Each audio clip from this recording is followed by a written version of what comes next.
There's been a massive change over the last few months, and opinion polls now show that the euro, as it's currently constructed, is dead, and that actually the European project itself is now under very, very serious threat, as tens of millions of people, particularly the under-30s in Europe, reject the idea of being governed by centralised, undemocratic bureaucracies.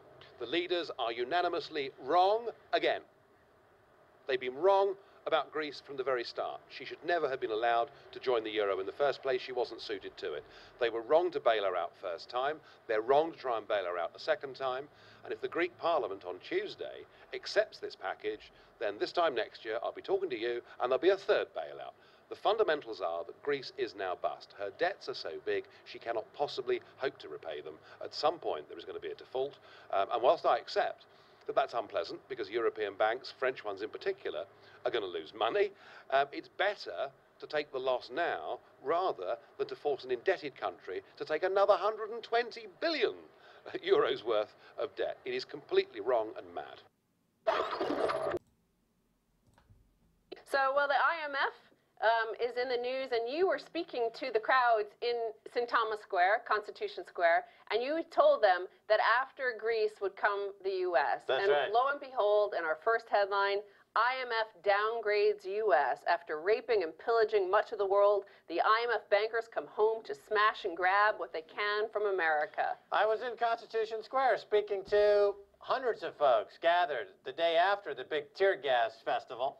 And I told them point blank, in my own self-interest, the people of Greece need to stand up to financial terrorism because Greece goes down, Ireland goes down, Portugal goes down, Spain goes down, and they're going to come to the U.S. The U.S. is going down by the same financial terror. So please, people of Greece, don't let Papadreos and those nincompoops in your country steal all of your wealth.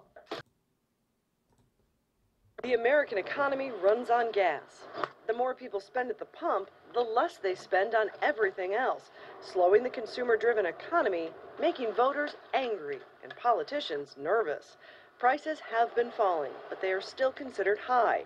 So as the U.S. heads into the summer driving season, President Barack Obama has decided to tap into the nation's strategic reserves, selling the largest amount in its history, 30 million barrels, an amount matched by other countries. The administration says it's to make up for the loss of Libyan oil. His critics say that's just an excuse, and this is not an emergency. I don't think so. I mean, a political emergency for Obama? Perhaps. It's both political and a cynical move. The Obama administration is already in campaign mode for 2012, and they don't want Americans paying really high summer gas prices when the economy's already down. I think it's pure politics, because if it was designed to be used in emergency, there were other points in his presidency that the price was higher and the emergency was higher. Saudi Arabia is already producing what Libya is leaving. Very little Libyan oil comes to the U.S., but administration supporters say it does impact the world market, and that is an emergency of sorts. SPR stands for Strategic Petroleum Reserve, but it also stands for Sudden Price Reduction.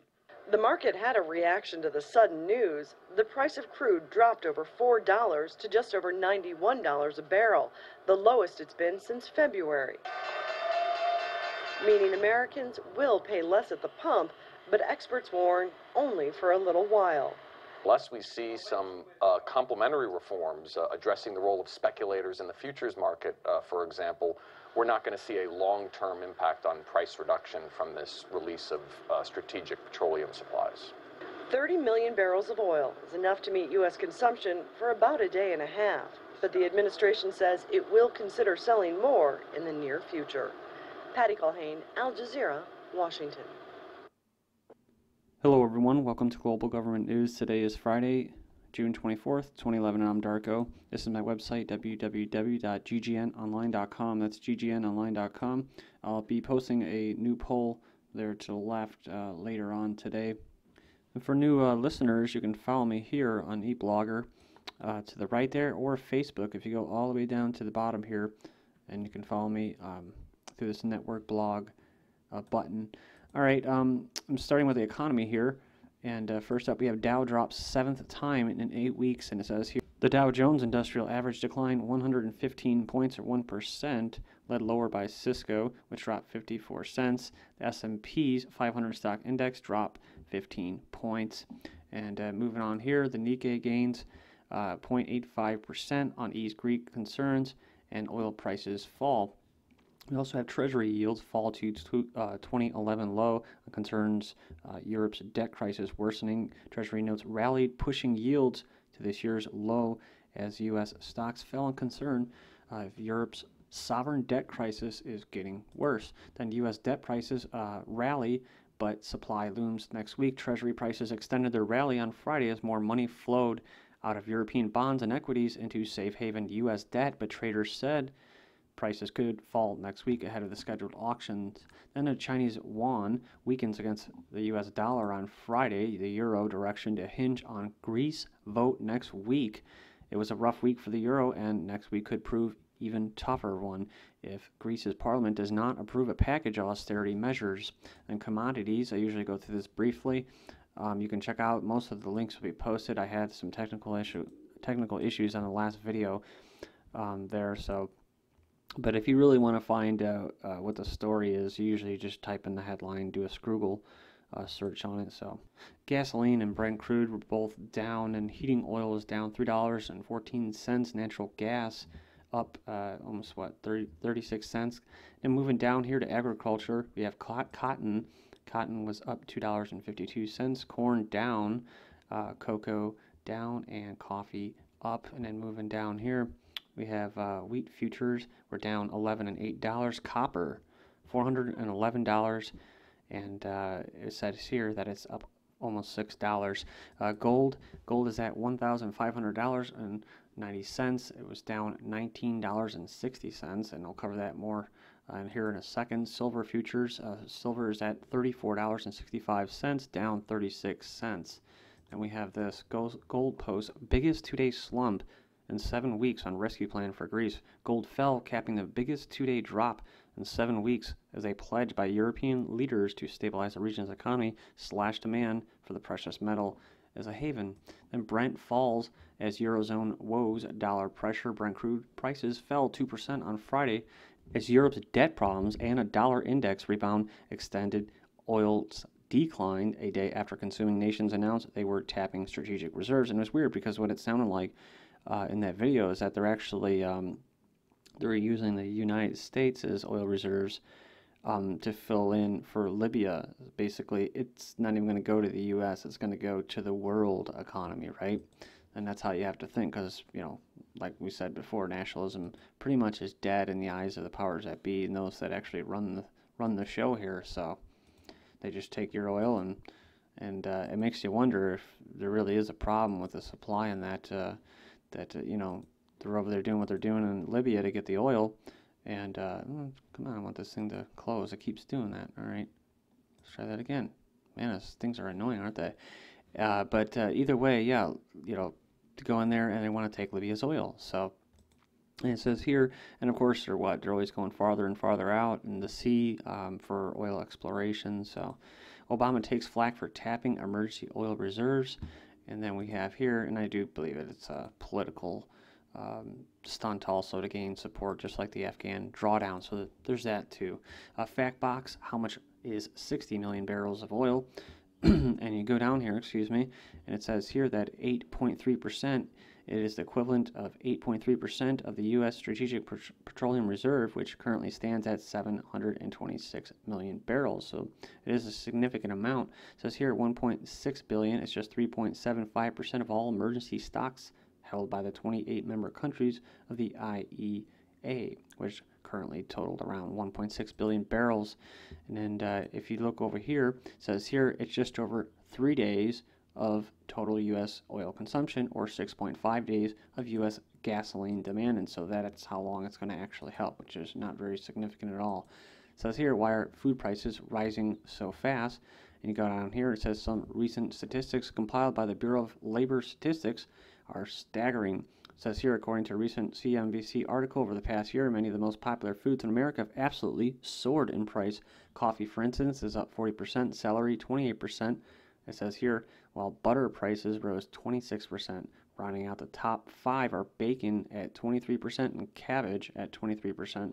It says, unfortunately, it looks like the trend of rising food prices is accelerating. Just look at the CNBC article when what they say is going to happen, or did happen, in the month of April alone. Just in April, the most recent month for which data is available, grapes went up nearly 30%, cabbage jumped about 70%, orange juice surged more than 5%. Meat is becoming more expensive as well since March 2009. Livestock prices have risen by 138%. You can go in there and read more on that if you'd like. Pasta may surge as North Dakota floods hurt wheat and boost Campbell's costs. Unrelenting rainfall may have slashed U.S. planting of durum wheat to the lowest level in more than 50 years, fueling a surge in the price of pasta and noodles as mills scramble for supply of the grain. Then we have the Chinese premier saying basically that price rises will be firmly under control this year. So Chinese Premier Wen says here that his government is confident that the price rises will be firmly under control. Higher jobless claims indicate weak labor market, and says here the number of Americans filing new claims for unemployment benefits rose last week, suggesting little improvement in the labor market this month after hiring stumbled badly in May. And we have U.S. small businesses stuck in recession despite pronouncements that the recession ended 2 years ago. Small business owners see a very different reality. According to a recent 25-state survey, 78% of nearly 3,000 small business owners think the U.S. is still in a recession. So it says 85% of respondents also think the economy will be stuck in a recession in the next year. EU leaders pass Greek rescue package. U.S. growth revised slightly higher. Orders for durable goods rebound. Orders for long-lasting goods such as cars and washing machines increased in May after April declined. Then Outlook grows bleak on Main Street. Then we have here New Jersey, slashes public workers' benefits, and Canada's top banker says stimulative policy is needed. Then we have Bernanke, Mr. Stimulus himself. Public approval declines to lowest with too slow economy in Poland. Cook County, Illinois is $108 billion in the red.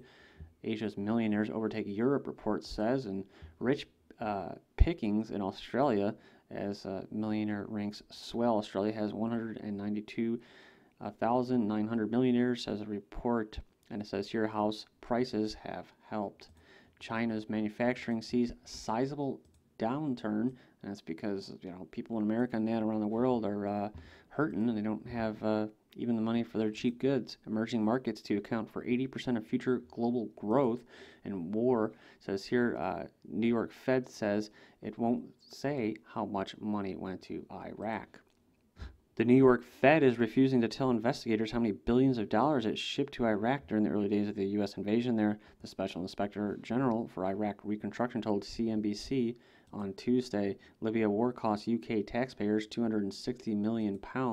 Then Libya financial sanctions taking toll on Algeria because a lot of the banks in Algeria are actually Libyan. It says here Michigan residents sue over law on emergency management of struggling cities. And I covered this before. It basically allows their government to basically take out elected officials and put in whoever they want. It says here more than 24 residents of Michigan filed a lawsuit on Wednesday against top officials in the state, contending that a new law broadly expanding the powers of emergency managers in the most financially troubled cities violates Michigan's constitution. And a 59-year-old plaintiff is quoted as saying, "We have the right to vote and elect people and hold them accountable." Another quote, "We don't have the right with this emergency manager." Then finishing up here, JP Morgan fined $155 million over mortgage fraud. And then who really benefited from QE2 anyways, and you can go in there and check that out. And finishing up, a new global order is emerging as a result of the world crisis and recession. Developing countries in Latin America has a crucial role to play given its very satisfactory economic performance. And world experts and politicians were wondering if the world was heading towards a new international order. This is GGN. Thank you.